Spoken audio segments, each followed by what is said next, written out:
ಸಚಿವ ಶಿವರಾಜ್ ತಂಗಡಗಿ ಅವರ ತಾಯಿಯ ಬಗ್ಗೆ ಅವಾಚ್ಯ ಪದ ಬಳಸಿ ಮಾತನಾಡಿರುವ ಮಾಜಿ ಸಚಿವ ಸಿಟಿ ರವಿ ಅವರು ಕ್ಷಮೆಯಾಚಿಸಬೇಕು ಎಂದು ಅಖಿಲ ಕರ್ನಾಟಕ ಬೋವಿ ಸಮಾಜದ ರಾಜ್ಯಾಧ್ಯಕ್ಷ ಮಂಜಪ್ಪ ಆಗ್ರಹಿಸಿದರು.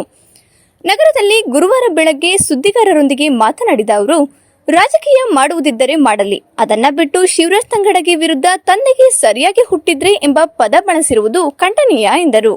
ಸಿಟಿ ರವಿ ಅವರ ಮಾತುಗಳು ಅವರ ಸಂಸ್ಕೃತಿ ಹಾಗೂ ಬಿಜೆಪಿ ಸಂಸ್ಕೃತಿಯನ್ನು ಸೂಚಿಸುತ್ತದೆ. ಕೂಡಲೇ ಸಿಟಿ ರವಿ ಬೋವಿ ಸಮಾಜ ಹಾಗೂ ಶಿವರಾಜ್ ತಂಗಡಗಿ ತಾಯಿಯನ್ನು ಕ್ಷಮೆಯಾಚಿಸದೇ ಇದ್ದರೆ ಮುಂದಿನ ದಿನಗಳಲ್ಲಿ ತಕ್ಕ ಪಾಠ ಕಲಿಸಲಾಗುವುದು ಎಂದು ಎಚ್ಚರಿಸಿದರು.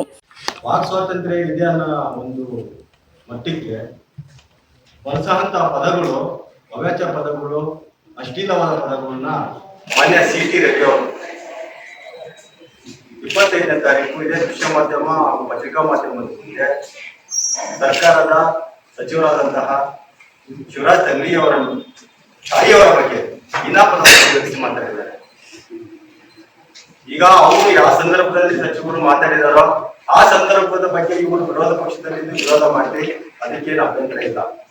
ಅದನ್ನು ಬಿಟ್ಟು ತಂದೆ ಹುಟ್ಟಿದ್ರೆ ಅಂತ ನಾನು ಹೇಳಲ್ಲ ಅಂದ್ರೆ ಏನ್ ಪದದ ಅರ್ಥ?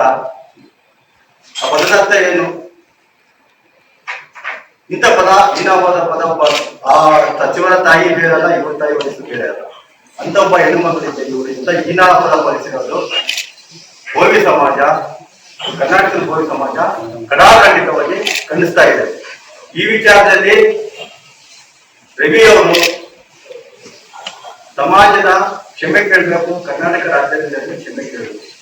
ಇಲ್ಲ ಅಂದ್ರೆ ಮುಂದಿನ ದಿನಗಳಲ್ಲಿ ಅವರು ಎಲ್ಲೆಲ್ಲಿ ಯಾವ ಕಾರ್ಯಕ್ರಮದಲ್ಲಿ ಭಾಗವಹಿಸ್ತಾರೋ ಆ ಕಾರ್ಯಕ್ರಮದಲ್ಲಿ ನಮ್ಮ ಸಮಾಜದ ಹೆಣ್ಮಕ್ಳು ಕೈಯಲ್ಲಿ ಪೊರಕೆ ಹಿಡ್ಕೊಳ್ತಾರೆ, ಪೊರಕೆ ಒಂದು ಕೈ ಸೇರ್ಕೊಳ್ತಾರೆ.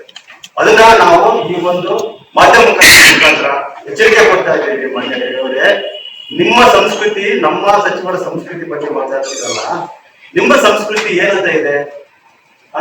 ಈ ಹಿಂದೆ ನಿಶದಲ್ಲಿ ಅಮಾಯಕ ಇಬ್ಬರನ್ನ ಸಾಯಿಸ್ತೀರಿ ಆಚರಣೆ ಮಾಡಿ, ಅದನ್ನ ಬೇರೆ ಮೇಲೆ ಹಾಕಿದ್ರಿ. ಈ ರೀತಿ ಎಲ್ಲ ಕೆಟ್ಟ ಪದಗಳನ್ನ ಬಳಸಿ ಯಾರು ಹೋಲಿಕೆ ಮಾಡೋಕ್ಕೋಸ್ಕರ ಬಳಸ್ತಾ ಇದ್ದೀರಿ ಪದಗಳನ್ನ. ಈ ಪದಗಳು ಬಳಸಿ ಈಗ ನಿಮ್ಮ ಪಕ್ಷದಲ್ಲಿ ನೀವು ಏನಾಗಿದ್ದೀರಿ? ಮಂತ್ರಿ ಸ್ಥಾನ ಕಳ್ಕೊಂಡ್ರಿ, ಕಾರ್ಯದರ್ಶಿ ಸ್ಥಾನ ಕಳ್ಕೊಂಡ್ರಿ, ಒಂದು ಟಿಕೆಟ್ ಇಲ್ಲ, ಮೂಲೆ ಗುಂಪಾಗಿ ಬಿಟ್ಟಿದ್ದೀರಿ. ಇನ್ನು ಮುಂದೆ ಯಾರು ಎಚ್ಚೆತ್ಕೊಂಡು ಬಳಸ ಪದಗಳನ್ನ ಸಂಸ್ಕೃತ ಇನ್ನೊಬ್ರು ಸಂಸ್ಕೃತಿ ಬಗ್ಗೆ ಮಾತಾಡೋಣ, ತಾವು ಬಳಸ ಪದಗಳನ್ನ ಸರಿಯಾಗಿ ಬಳಸಿ ಅಂತ ಹೇಳಿ ಎಚ್ಚರಿಕೆ ಕೊಡ್ತಾ ಇದ್ದೀವಿ. ಬೋವಿ ಸಮಾಜ ಕಷ್ಟಪಟ್ಟು ದುಡಿಯಂತ ಸಮಾಜ. ಈ ಸಮಾಜದನ್ನ ನೀವು ಎದುರಾಕೊಂಡ್ರೆ ಅಂದ್ರೆ ನಾವು ಕಲ್ಲನ್ನ ಪುಡಿ ಮಾಡಕ್ಕೂ ಸಿದ್ಧ ಇದ್ದೀವಿ. ಬೇರೆ ರೀತಿ ಅದನ್ನ ನಾವು ಅರ್ಥ ರೀತಿ ನಾವು ಮಾತಾಡಲ್ಲ.